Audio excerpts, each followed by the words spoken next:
എല്ലാവർക്കും ഒരിക്കൽ കൂടി സ്വാഗതം. നമ്മൾ ലാസ്റ്റ് ക്ലാസ്സിൽ ഫ്രിക്ഷനുമായി ബന്ധപ്പെട്ട് ആദ്യത്തെ ക്ലാസ് പരിചയപ്പെട്ടു. ആ ക്ലാസ്സിൽ നമ്മൾ എന്താണ് ഫ്രിക്ഷൻ തുടങ്ങിയ കാര്യങ്ങളൊക്കെ ചർച്ച ചെയ്തിരുന്നു. എന്തായിരുന്നു ഫ്രിക്ഷൻ? രണ്ട് സർഫസുകൾ തമ്മിൽ കോണ്ടാക്റ്റ് വരുമ്പോൾ അതിനിടയിൽ ഒരു ഫോഴ്സ് ജനറേറ്റ് ചെയ്യുന്നു. ആ ഫോഴ്സിനെ നമ്മൾ എന്ത് പേര് പറഞ്ഞു? ഫ്രിക്ഷണൽ ഫോഴ്സ് എന്നും ഈ ഒരു പ്രതിഭാസത്തെ നമ്മൾ എന്ത് പറഞ്ഞു? ഫ്രിക്ഷൻ എന്നും പറഞ്ഞു. അതിൻ്റെ തുടർച്ചയായ രണ്ടാമത്തെ ക്ലാസ്സാണ് നമ്മൾ ഇന്ന് പരിചയപ്പെടാൻ പോകുന്നത്, ഫ്രിക്ഷൻ പാർട്ട് 2. ഇന്നത്തെ ക്ലാസ്സിൽ നമ്മൾ പ്രധാനമായിട്ടും പരിചയപ്പെടാൻ പോകുന്നത് what are the types of friction, ഏതൊക്കെയാണ് ഡിഫറെൻറ്റ് ടൈപ്സ് ഓഫ് ഫ്രിക്ഷൻ തുടങ്ങിയ കാര്യങ്ങളാണ് നമ്മൾ ഇന്നത്തെ ക്ലാസ്സിൽ പ്രധാനമായിട്ടും പരിചയപ്പെടാൻ പോകുന്നത്. ഓക്കെ, അതുമായി ബന്ധപ്പെട്ട് എന്തൊക്കെയാണ് എന്നുള്ള കാര്യങ്ങൾ നമുക്കൊന്ന് നോക്കാം. ആദ്യം നമുക്ക് അതിൻ്റെ പേരുകളൊന്ന് വിശദമായിട്ട് നോക്കാം. ഫ്രിക്ഷൻ പ്രധാനമായിട്ടും രണ്ട് രീതിയിലാണുള്ളത്. ഏതൊക്കെയാണ്? First one, static friction. എന്താണ് സ്റ്റാറ്റിക് ഫ്രിക്ഷൻ തുടങ്ങിയ കാര്യങ്ങൾ നമുക്ക് ഡീറ്റെയിൽഡായിട്ട് നോക്കാം. അതുപോലെ രണ്ടാമത്തത് ഡൈനാമിക് അല്ലെങ്കിൽ കൈനറ്റിക് ഫ്രിക്ഷൻ. ഡൈനാമിക് ഫ്രിക്ഷൻ അല്ലെങ്കിൽ കൈനറ്റിക് ഫ്രിക്ഷൻ. അതുപോലെ തന്നെ സ്റ്റാറ്റിക് ഫ്രിക്ഷൻ്റെ കൂടെ തന്നെ പഠിക്കേണ്ട ഒരു വേർഡ് കൂടിയാണ് ലിമിറ്റിംഗ് ഫ്രിക്ഷൻ. എന്താണ് ലിമിറ്റിംഗ് ഫ്രിക്ഷൻ എന്നുള്ള കാര്യം നമുക്ക് ചർച്ച ചെയ്യേണ്ടതുണ്ട്. അതുപോലെ തന്നെ ഡൈനാമിക് ഫ്രിക്ഷനെ വീണ്ടും രണ്ടായി തരംതിരിച്ചിരിക്കുന്നു. അതിലാദ്യത്തത് സ്ലൈഡിംഗ് ഫ്രിക്ഷൻ, അതുപോലെ സെക്കൻഡ് വൺ റോളിംഗ് ഫ്രിക്ഷൻ. അപ്പോൾ ഇതാണ് ഫ്രിക്ഷൻ്റെ പ്രധാനപ്പെട്ട വിവിധ തരങ്ങൾ. നമുക്കിനി ഓരോന്നും വളരെ ഡീറ്റെയിൽഡായിട്ട് നോക്കാം. ഓക്കെ, ഇപ്പോൾ first one, static friction. Static എന്ന് പറയുന്ന വേർഡ് നിങ്ങൾ സ്വാഭാവികമായിട്ടും ചിലപ്പോഴൊക്കെ ചില കുട്ടികളൊക്കെ കേട്ടിട്ടുണ്ടാവും. ഓക്കെ, സ്റ്റാറ്റിക് അല്ലെങ്കിൽ സ്റ്റേഷനറി എന്ന് പറയുന്ന വേർഡൊക്കെ. എന്താണ് സ്റ്റാറ്റിക് അല്ലെങ്കിൽ സ്റ്റേഷനറി എന്ന് പറയുന്ന വേർഡിൻ്റെ അർത്ഥം? നിശ്ചലാവസ്ഥ അല്ലെങ്കിൽ ചലനം ഇല്ലാത്ത അവസ്ഥക്കാണ് നമ്മൾ എന്ത് പേര് പറയുന്നത്? സ്റ്റാറ്റിക് എന്ന് പറയുന്നത്. ഞാനിവിടെ ഒരു പിക്ചർ കാണിച്ചിട്ടുണ്ട്. എന്താ പിക്ചറിൽ കാണുന്നത്? ഒരു വലിയൊരു സ്റ്റോൺ, വലിയൊരു കല്ല് കഷ്ണം അവിടെ നിൽക്കുകയാണ് അല്ലേ? അത് വളരെ വലിയൊരു കല്ല് കഷ്ണം നമുക്കറിയാം. നമുക്ക് നീക്കാൻ, ഒരാൾക്കൊന്നും നീക്കാൻ സാധിക്കില്ല എന്നും നമുക്ക് നന്നായിട്ടറിയാം. അതുപോലെ തന്നെ ഈ ഒരു ഡയഗ്രത്തിൽ നിങ്ങളെന്താ കാണുന്നത്? ഒരുപാട് വസ്തുക്കളുണ്ട്. അവിടെ ഒരു ടേബിൾ കാണാൻ പറ്റും. ആ ടേബിളിന് മുകളിലായി രണ്ട് ഗ്ലാസ്സുകളുണ്ട്, ഒരു ബുക്കുണ്ട്, അതിൻ്റെ തൊട്ട് താഴെ ഒരു പ്ലേറ്റ് ഉണ്ട്. അതുപോലെ ഒരു റൂമിൻ്റെ ഏറ്റവും മൂലക്കായിട്ടൊരു വളരെ ഭംഗിയുള്ളൊരു ചെടിച്ചട്ടി തുടങ്ങിയ കാര്യങ്ങളൊക്കെ അതിൽ കാണാൻ പറ്റും. ഈ രണ്ട് പിക്ചറിലും കോമൺ ആയിട്ട് ജനറലായിട്ട് കുറച്ച് പ്രത്യേകതകളുണ്ട്. എന്താണ് പ്രത്യേകത? ഈ രണ്ട് പിക്ചറിലുള്ള വസ്തുക്കൾ മുഴുവൻ സ്റ്റേഷനറിയാണ് അല്ലെങ്കിൽ സ്റ്റാറ്റിക്കാണ്. എന്ന് പറഞ്ഞാൽ അതൊന്നും തന്നെ മൂവ് ചെയ്യുന്നില്ല എന്നർത്ഥം, ചലിക്കുന്ന അവസ്ഥയിലല്ല.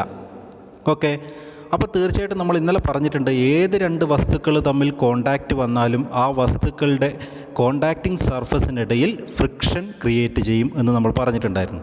അപ്പോൾ തീർച്ചയായിട്ടും നമ്മൾ ഈ വസ്തുക്കളിലെല്ലാം എന്തുണ്ടാവും? ഫ്രിക്ഷൻ ക്രിയേറ്റ് ചെയ്യുന്നുണ്ടാവും. അങ്ങനെയെങ്കിൽ ഈ റെസ്റ്റിലായിരിക്കുന്ന ഈ വസ്തുക്കളിലെല്ലാം ക്രിയേറ്റ് ചെയ്യുന്ന ഫ്രിക്ഷന് പറയുന്ന പേരാണെന്ത്? Static friction. ഡെഫിനിഷൻ നോക്കുക.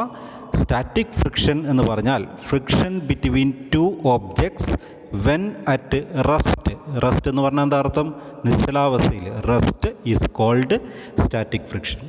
ഇനി ചില ഘട്ടങ്ങളിൽ നിങ്ങളൊരു ചെരിഞ്ഞ പ്രതലത്തിലൊക്കെ ഒരു വസ്തു വെച്ച് കഴിഞ്ഞാലും അത് അതേപോലെ അവിടെ നിൽക്കുന്ന ഒരു അവസ്ഥകളൊക്കെ ഉണ്ടാകാറുണ്ട്. നിങ്ങൾ മിക്കവാറും കണ്ടിട്ടുണ്ടാവുമല്ലോ. ഒരുപാട് ചെരിവുണ്ടെങ്കിൽ ഒരുപക്ഷെ താഴേക്ക് വീണെന്ന് വരാം. അതല്ല, ഒരുപക്ഷെ ചിലപ്പോൾ ചെറിയ ചെരുവൊക്കെ ആണെങ്കിലും ചില വസ്തുക്കൾ അതുപോലെ അവിടെ നിൽക്കും. അപ്പം അവിടെയും എന്താ ചെയ്യുന്നത്? സ്റ്റാറ്റിക് ഫ്രിക്ഷൻ തന്നെയാണ്. അപ്പോൾ അവിടെ എന്താ പ്രത്യേകത? Static friction can prevent object from sliding down on A sloped surface. ഒരു സ്ലോപ്ഡ് സർഫസ്, ഒരു ചെരിഞ്ഞ പ്രതലത്തിൽ ഒരു വസ്തു അവിടെ നിൽക്കുന്നുവെങ്കിൽ അവിടെ സംഭവിക്കുന്നത് ആ ഒബ്ജക്റ്റിനെ താഴേക്ക് സ്ലൈഡ് ചെയ്യുന്നതിന് എതിരായിട്ടാണ് സ്റ്റാറ്റിക് ഫ്രിക്ഷൻ എപ്പോഴും ആക്ട് ചെയ്യുന്നത്. ഓക്കെ, അപ്പോൾ ഇത്രയും കാര്യങ്ങൾ സ്റ്റാറ്റിക് ഫ്രിക്ഷനുമായിട്ട് ബന്ധപ്പെട്ടിട്ട് മനസ്സിലാക്കുക. ഇനി ഇതിൻ്റെ എക്സാമ്പിൾ എന്ന് പറയുമ്പോൾ ഞാൻ ഈ കാണിച്ചിരിക്കുന്ന എക്സാമ്പിൾ മാത്രമല്ല, നിങ്ങളിപ്പം നിൽക്കുന്നത് നിങ്ങളുടെ വീടുകളിലോ അല്ലെങ്കിൽ എവിടെയായാലും നിങ്ങളൊന്നും ചുറ്റുപാടും ഒന്ന് നോക്കുക. ഒരുപാട് വസ്തുക്കൾ നിശ്ചലാവസ്ഥയിലുണ്ടാവും. ആ വസ്തുക്കളെല്ലാം എന്തിന് എക്സാമ്പിളാണ്? സ്റ്റാറ്റിക് ഫ്രിക്ഷന് എക്സാമ്പിളാണ്. ഓക്കെ, ഇനി നമുക്ക് സ്റ്റാറ്റിക് ഫ്രിക്ഷൻ്റെ കൂടെ തന്നെ പഠിക്കേണ്ട അടുത്തൊരു ഫ്രിക്ഷൻ ഉണ്ട്, ലിമിറ്റിംഗ് ഫ്രിക്ഷൻ. ഓക്കെ, എന്താണ് ലിമിറ്റിംഗ് ഫ്രിക്ഷൻ എന്നുള്ള കാര്യം നമുക്ക് നോക്കാം. അതിനുവേണ്ടി ഞാനൊരു പിക്ചർ കാണിച്ചിരിക്കുന്നു.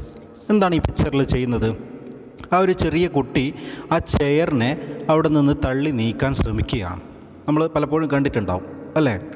അപ്പോൾ ഈ ഒരു എക്സാമ്പിൾ മാത്രമല്ല, നിങ്ങളിപ്പോൾ ഒരു വലിയൊരു ടേബിൾ എടുക്കുക. ആ ടേബിളിനെ അത്യാവശ്യം നല്ല ഭാരമുള്ള ടേബിളാണ്, നിങ്ങളതിനെ ഒന്ന് നീക്കാൻ ശ്രമിക്കുക. അങ്ങനെ ചിന്തിച്ചാലും മതി. ഓക്കെ, അപ്പോഴെന്താണ് സംഭവിക്കുക എന്നുള്ള കാര്യം നമുക്കൊന്ന് ഇമാജിൻ ചെയ്യാം. ഫസ്റ്റ് നിങ്ങളാണൊരു ഫോഴ്സ് കൊടുക്കുന്നതെന്ന് വിചാരിക്കും ഒരു ടേബിളിന് മുകളിൽ. ഓക്കെ, അല്ലെങ്കിൽ ഈ ഒരു കുട്ടി ആ ചെയറിന് മുകളിൽ ആ കുട്ടിക്ക് പറ്റുന്ന വളരെ ചെറിയൊരു ഫോഴ്സ് ആദ്യം കൊടുക്കുന്നു. Okay, for example 1 newton force കൊടുത്തു. അപ്പോഴാ ബോഡി അല്ലെങ്കിൽ ആ ഒബ്ജക്റ്റ് അവിടെ നിന്ന് നീങ്ങുന്നില്ല, മൂവ് ചെയ്യുന്നില്ല എന്ന് വിചാരിക്കുക.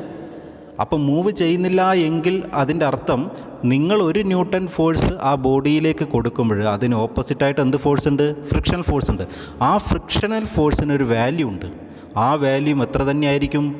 1 ന്യൂട്ടൺ തന്നെ ആയിരിക്കും. നമ്മൾ വടംവലിയുടെ കൈ ചിന്തിച്ചാൽ മതി. ഏതെങ്കിലും ഒരു ഭാഗത്തേക്ക് ഫോഴ്സ് കൂടിക്കഴിഞ്ഞാൽ എന്ത് ചെയ്യും? ആ ഭാഗത്തേക്ക് നീങ്ങുന്നതായിട്ട് കാണാൻ പറ്റും. അപ്പോൾ ഇവിടെ വസ്തു നീങ്ങുന്നില്ല, ആ നിന്ന നിൽപ്പിലാണുള്ളത്. അപ്പോൾ അതിൻ്റെ അർത്ഥം 2 ഓപ്പോസിറ്റ് ഡയറക്ഷനുള്ള ഫോഴ്സുകൾ ഒരേപോലെയാണെന്നർത്ഥം. അപ്പോൾ 1 ന്യൂട്ടൺ കൊടുക്കുമ്പോൾ തിരിച്ച് 1 ന്യൂട്ടൺ ഉണ്ട്. ഇനി നിങ്ങൾ വീണ്ടും കുറച്ച് കൂട്ടി 2 ന്യൂട്ടൺ ഫോഴ്സ് കൊടുത്തു നിങ്ങൾ ആ ടേബിളിന് മുകളിൽ. അപ്പോഴെന്താണ്? നീങ്ങുന്നില്ല എങ്കിൽ അതിൻ്റെ അർത്ഥം 2 ന്യൂട്ടൺ ഫോഴ്സ് തിരിച്ചു കിട്ടുന്നുണ്ട്. അല്ലെങ്കിൽ ഫ്രിക്ഷണൽ ഫോഴ്സിൻ്റെ വാല്യൂ 2 ന്യൂട്ടനാണ്. പിന്നെ നിങ്ങൾ അങ്ങനെ കൂട്ടി ഒരു അപ്ലൈഡ് ഫോഴ്സ് ഒരു 9 ന്യൂട്ടൺ വരെ നിങ്ങൾ കൊടുത്തു എന്ന് വിചാരിക്കുക. 9 ന്യൂട്ടൺ വരെ. അപ്പോൾ അതിൻ്റെ അർത്ഥം ആ സമയത്തും ബോഡി നീങ്ങുന്നില്ല എങ്കിൽ അതിൻ്റെ അർത്ഥം 9 ന്യൂട്ടൺ ഫ്രിക്ഷണൽ ഫോഴ്സ് അതേ സമയത്ത് നിങ്ങൾക്ക് തിരിച്ച് ലഭിക്കുന്നുണ്ട്. ഓക്കെ, നമ്മൾ കാണുന്നില്ല. പിന്നീട് നിങ്ങൾ 1 ന്യൂട്ടനും കൂടി അധികം കൊടുത്ത് 10 ന്യൂട്ടൺ കൊടുത്തപ്പോൾ ആ ബോഡി നീങ്ങി എങ്കിൽ അതിൻ്റെ അർത്ഥം നിങ്ങൾ കൊടുത്ത ഫോഴ്സ് കൂടുതലും ഫ്രിക്ഷണൽ ഫോഴ്സ് 10നേക്കാൾ എന്തായിരിക്കും? കുറവായിരിക്കും. അങ്ങനെയെങ്കിൽ ഈ ഒരു എക്സാമ്പിളിൽ 1 മുതൽ 9 വരെ കൊടുത്തപ്പോഴും ബോഡി നീങ്ങിയില്ല. ഓരോ സമയവും നിങ്ങൾ അപ്ലൈഡ് ഫോഴ്സ് കൂട്ടുന്ന സമയത്ത് ഫ്രിക്ഷണൽ ഫോഴ്സിൻ്റെ വാല്യൂയും കൂടി വരികയാണ് ചെയ്തത് അല്ലേ? അങ്ങനെയെങ്കിൽ ആ ബോഡി നീങ്ങുന്നതിൻ്റെ വളരെ തൊട്ടടുത്ത പോയിൻറ്റിൽ, അതായത് മൂവ് ചെയ്യുന്നതിൻ്റെ ജസ്റ്റ് മുന്നിലത്തെ പോയിൻ്റ് ഇമാജിൻ ചെയ്യുക. ആ ഒരു പോയിൻറ്റിൽ നിങ്ങൾ കൊടുക്കുന്ന അപ്ലൈഡ് ഫോഴ്സ് ഒരു വാല്യൂ ഉണ്ടാവും. ആ അപ്ലൈഡ് ഫോഴ്സിന് ഈക്വൽ ആൻഡ് ഓപ്പോസിറ്റായിട്ട് സെയിം ഫോഴ്സ് തന്നെ ഫ്രിക്ഷണൽ ഫോഴ്സായിട്ടുണ്ടാവും അല്ലേ? ആ ഫ്രിക്ഷണൽ ഫോഴ്സിനെയാണ് നമ്മൾ എന്ത് പറയുന്നത്? അല്ലെങ്കിൽ ആ ഒരു ഫ്രിക്ഷനെയാണ്, ആ സമയത്തുള്ള ഫ്രിക്ഷനെയാണ് നമ്മൾ എന്ത് പറയുന്നത്? ലിമിറ്റിംഗ് ഫ്രിക്ഷൻ എന്ന് പറയുന്നത്. അപ്പോൾ ലിമിറ്റിംഗ് ഫ്രിക്ഷൻ്റെ പ്രത്യേകത എന്താണ്? ഫ്രിക്ഷണൽ ഫോഴ്സ് അല്ലെങ്കിൽ frictional force is equal to applied force ആയിരിക്കും എപ്പോഴും മാക്സിമം ടൈമിൽ. ഓക്കെ, ബോഡി മൂവ് ചെയ്യുന്നതിൻ്റെ ജസ്റ്റ് മുന്നിലത്തെ പോയിൻ്റ് മൂവ് ചെയ്ത് തുടങ്ങിക്കഴിഞ്ഞാൽ ഫ്രിക്ഷണൽ ഫോഴ്സ് കുറയും. ഓക്കെ, അപ്പോൾ നമ്മുടെ എക്സാമ്പിൾ തൽക്കാലം എന്താണ്? 9 ന്യൂട്ടൺ കൊടുത്തു 10 ന്യൂട്ടൺ കൊടുത്തപ്പോഴാണ് എന്ത് സംഭവിച്ചത്? നീങ്ങി. അപ്പോൾ 9.9 വരെയും നീങ്ങിയിട്ടില്ല എന്ന് വിചാരിക്കുക. അപ്പോൾ 9.9 ന്യൂട്ടൺ എന്ന് പറയുന്നതാണ് ലിമിറ്റിംഗ് ഫ്രിക്ഷൻ്റെ വാല്യൂ. ഓക്കെ, ഒരു എക്സാമ്പിൾ പറഞ്ഞതേ ഉള്ളൂ. അപ്പോൾ നമുക്ക് ഡെഫിനിഷൻ നോക്കാം. When the frictional force equal to the applied pulling force then the friction between two surfaces is known as limiting friction. അപ്പോൾ ഫ്രിക്ഷണൽ ഫോഴ്സ് എപ്പോഴാണോ അപ്ലൈഡ് ഫോഴ്സിന് ഈക്വൽ ആവുന്നത് ആ ഫ്രിക്ഷനെയാണ് നമ്മൾ എന്ത് പറയുന്നത്? ആ സമയത്തുള്ള ഫ്രിക്ഷനെയാണ് എന്ത് പറയുന്നത്? ലിമിറ്റിംഗ് ഫ്രിക്ഷൻ എന്നുകൊണ്ട് ഉദ്ദേശിക്കുന്നത്. അപ്പോൾ നമുക്ക് വേണമെങ്കിൽ ഒരു ഇക്വേഷൻ ക്രിയേറ്റ് ചെയ്യാം. എന്താണ്? Frictional force is equal to എന്തായിരിക്കും? അപ്ലൈഡ് ഫോഴ്സ് ആയിരിക്കും. ഓക്കെ, ഇതാണ് ലിമിറ്റിംഗ് ഫ്രിക്ഷൻ എന്ന് പറയുന്നത്. അപ്പോൾ യഥാർത്ഥത്തിൽ ലിമിറ്റിംഗ് ഫ്രിക്ഷൻ എന്ന് പറഞ്ഞാൽ എന്ത് തന്നെയാണ്? സ്റ്റാറ്റിക് ഫ്രിക്ഷൻ്റെ ഭാഗത്ത് തന്നെയാണ് വരുന്നത്. അതായത് ബോഡി മൂവ് ചെയ്യാത്ത കണ്ടീഷൻ തന്നെയാണെന്നർത്ഥം. ഓക്കെ, ഇനി നമുക്കതിൻ്റെ ഫ്രിക്ഷൻ്റെ രണ്ടാമത്തെ ടൈപ്സ് ഉണ്ടായിരുന്നു. എന്തായിരുന്നു പേര്? ഓർക്കുന്നുണ്ടോ? Dynamic or kinetic friction. Okay, dynamic friction. Dynamic എന്ന് പറയുന്ന വേർഡൊക്കെ ഒരു പക്ഷേ കേട്ടിട്ടുണ്ടാവും അല്ലേ? അല്ലെങ്കിൽ കൈനറ്റിക് എന്നൊക്കെ പറയുന്ന വേർഡൊക്കെ കേട്ടിട്ടുണ്ടാവും. എന്താണ് കൈനറ്റിക്? ഹോണ്ട എന്നൊക്കെ കേട്ടിട്ടുണ്ടല്ലോ. നമുക്ക് നോക്കാം എന്താണ്. ഇവിടെ നിന്ന് ഞാനൊരു പിക്ചർ കാണിച്ചു. ഈ പിക്ചറിൽ എന്താ കാണുന്നത്? എല്ലാവരും താല്പര്യമുള്ള കാര്യമായിരിക്കും ചിലപ്പോഴൊക്കെ അല്ലേ? സൈക്ലിംഗ് കണ്ടിട്ടുണ്ടാവും. അപ്പോൾ അവിടെ ആ സൈക്കിള് എന്ത് ചെയ്യുന്നുണ്ട്? അതിലൂടെ റോഡിലൂടെ മൂവ് ചെയ്യുകയാണല്ലേ? അതുപോലെ തന്നെ രണ്ടാമത്തെ ഈ പിക്ചറിൽ എന്താ കാണുന്നത്? ഒരു കുട്ടി ബ്ലാക്ക് ബോർഡ് മായ്ക്കുകയാണ് അല്ലേ?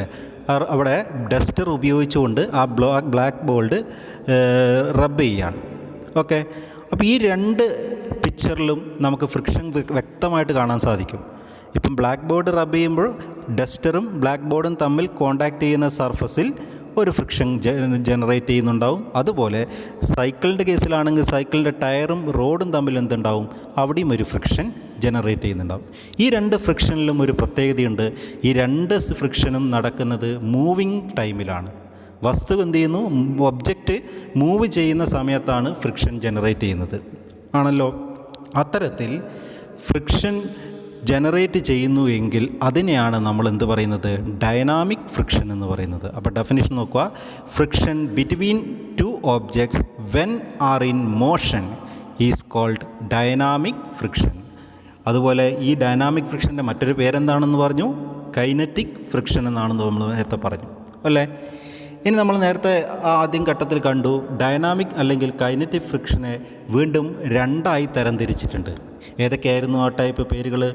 ഒന്ന് സ്ലൈഡിംഗ് ഫ്രിക്ഷൻ, അതുപോലെ രണ്ടാമത്തെ എന്താണ്, റോളിംഗ് ഫ്രിക്ഷൻ. ഓക്കെ.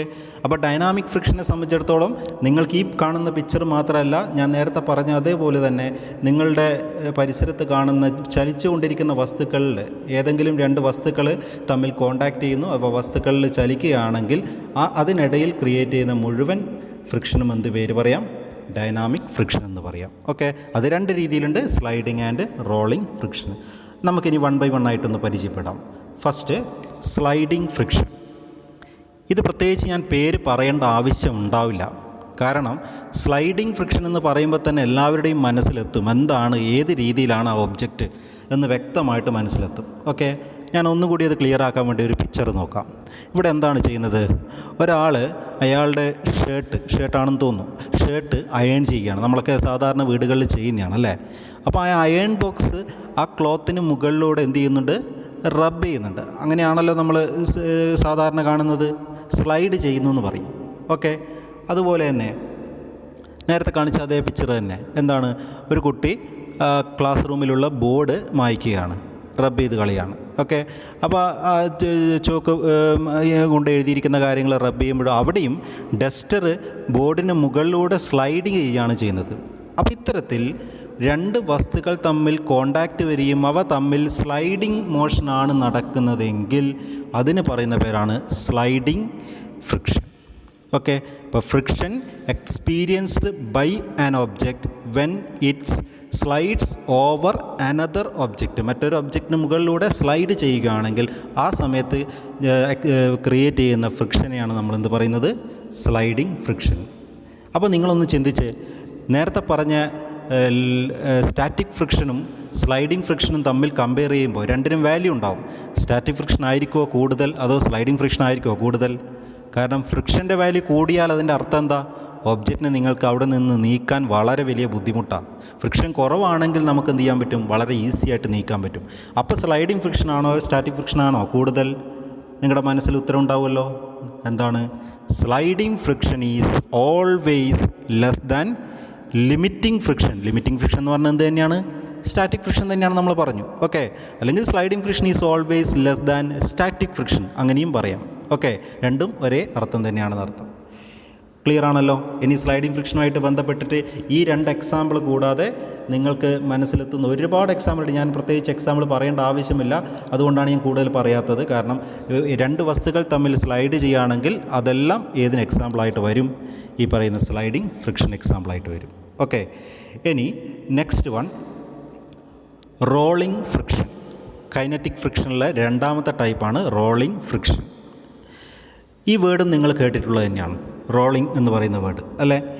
അപ്പോൾ നോക്കി ഈ പിക്ചർ എന്താണ് കാണുന്നത്, ഒരു കാറ് മൂവ് ചെയ്യുകയാണ്. ഓക്കെ. റെസ്റ്റിലല്ല, മൂവ് ചെയ്യുകയാണ്. അതുപോലെ തന്നെ ഇവിടെയോ ഒരു ഫാന് റൊട്ടേറ്റ് ചെയ്യുകയാണ്. അപ്പോൾ ഈ രണ്ട് ഡയഗ്രവും മോഷനുമായിട്ട് ബന്ധപ്പെട്ടിട്ടാണ്. അപ്പോൾ തീർച്ചയായിട്ടും ഡൈനാമിക് ഫ്രിക്ഷൻ്റെ ഗണത്തിലാണ് പെടുന്നത്. കൂടാതെ ഇതിന് മറ്റൊരു പ്രത്യേകത കൂടിയുണ്ട്, ഇത് റോളിംഗ് ഫ്രിക്ഷന് കൂടി എക്സാമ്പിളാണ്.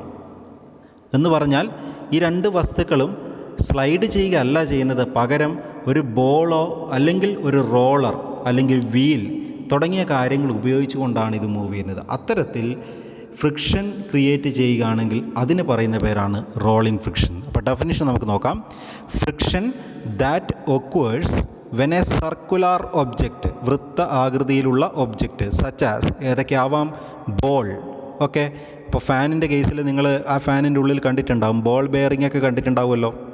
അപ്പോൾ അത് ബോളിൻ്റെ ഒരു സ്പിയറിൻ്റെ രൂപമായിരിക്കും ഉണ്ടാവുക. ഓക്കെ, അപ്പോൾ അതുകൊണ്ടാണ് അത് ഈസി ആയിട്ട് മൂവ് ചെയ്യുന്നത്. അപ്പോൾ സച്ച് ആസ് ബോൾ, അത്തരത്തിലുള്ള ബോളാവാം. Or roller rolls on a flat surface.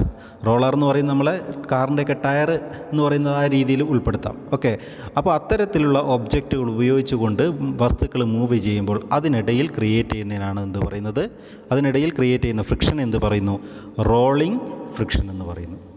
ഇനി ഞാൻ നേരത്തെ ചോദിച്ച അതേ ചോദ്യം ചോദിക്കുകയാണ്, റോളിംഗ് ഫ്രിക്ഷൻ ആയിരിക്കുമോ കൂടുതൽ, അതോ സ്ലൈഡിംഗ് ഫ്രിക്ഷൻ ആണോ കൂടുതലുണ്ടാവുക? ഒന്ന് ചിന്തിച്ച് നോക്കിയേ. എപ്പോഴും റോളിംഗ് ഫ്രിക്ഷൻ എന്ന് പറയുന്നത്, അതായത് ഇത്രയും ചിന്തിക്കണ്ടു, ഒരു താഴെ നിങ്ങൾ എന്തെങ്കിലും ഒബ്ജക്റ്റ്, ഇതുപോലെയുള്ള ഒബ്ജക്റ്റ് ഉള്ള ഒരു വസ്തു നിങ്ങൾക്ക് മൂവ് ചെയ്യിക്കുന്നതിനാണോ ബുദ്ധിമുട്ട്, അതോ പ്രത്യേകിച്ച് ഇങ്ങനെയുള്ളൊരു ഒബ്ജക്റ്റ് ഒന്നും ഇല്ലാതെ മൂവ് ചെയ്യിക്കുന്നതാണോ നിങ്ങൾക്ക് ഈസി? നമുക്ക് തന്നെ അറിയാം, നിങ്ങൾ കണ്ടിട്ടുണ്ടാവും, ചെയറിൻ്റെയൊക്കെ അടിയിൽ റോളർ വെച്ചിട്ടുള്ള കാര്യമാണെങ്കിൽ വളരെ ഈസി ആയിട്ട് നമുക്ക് മൂവ് ചെയ്യാം. അതിൻ്റെ അർത്ഥം എന്താ, അതിൻ്റെ ഫ്രിക്ഷൻ വളരെ കുറവാണ്. അപ്പോൾ നമുക്ക് എന്ത് പറയാം, rolling friction is less than sliding friction. Okay, ഇനി കൂടാതെ നമുക്കിത് മൂന്നും നമ്മൾക്ക് കമ്പയർ ചെയ്യുമ്പോൾ എന്ത് പറയാം, ഇതിലേറ്റവും കൂടുതൽ ഫ്രിക്ഷൻ ഏതിനായിരിക്കും, സ്റ്റാറ്റിക് അല്ലെങ്കിൽ ലിമിറ്റിംഗ് ഫ്രിക്ഷൻ. സ്റ്റാറ്റിക് ഫ്രിക്ഷൻ എന്ന് പറഞ്ഞു കഴിഞ്ഞാൽ ലിമിറ്റിംഗ് ഫ്രിക്ഷൻ തന്നെയാണ്, കുഴപ്പമൊന്നുമില്ല. സ്റ്റാറ്റിക് ഫ്രിക്ഷൻ ഏറ്റവും വലുത്, അതിൻ്റെ തൊട്ട് താഴെ ഏതായിരിക്കും വാല്യൂ, സ്ലൈഡിംഗ് ഫ്രിക്ഷൻ ആക്കും. അതിനേക്കാൾ ചെറിയ വാല്യൂ ആയിരിക്കും എന്ത്, റോളിംഗ് ഫ്രിക്ഷൻ എന്ന് പറയുന്ന ഫ്രിക്ഷൻ ഉണ്ടായിരിക്കുന്നത്. ഓക്കെ, അപ്പോൾ ഇത്രയും കാര്യങ്ങളാണ് നമുക്ക് ടൈപ്സ് ഓഫ് ഫ്രിക്ഷനുമായിട്ട് ബന്ധപ്പെട്ടിട്ട് പഠിക്കാനുള്ളത്. അപ്പോൾ നന്നായിട്ട് ക്ലാസ് ഒന്നും കൂടി നോക്കുക. എന്തെങ്കിലും ഡൗട്ട്സോ കാര്യങ്ങളോ ഉണ്ടെങ്കിൽ ക്ലിയർ ചെയ്യുക. ഇനി നമുക്ക് അടുത്ത ക്ലാസ്സിൽ ചർച്ച ചെയ്യാനുള്ളത് ഫ്രിക്ഷനുമായി ബന്ധപ്പെട്ട് വളരെ ഇമ്പോർട്ടൻ്റ് ആയിട്ടുള്ള കുറച്ച് ലോസ് ഉണ്ട്, ലോസ് ഓഫ് ഫ്രിക്ഷൻ. അതെന്താണ് തുടങ്ങിയ കാര്യങ്ങളൊക്കെ നമുക്ക് അടുത്ത ക്ലാസ്സിൽ പരിചയപ്പെടാം. Okay, thank you.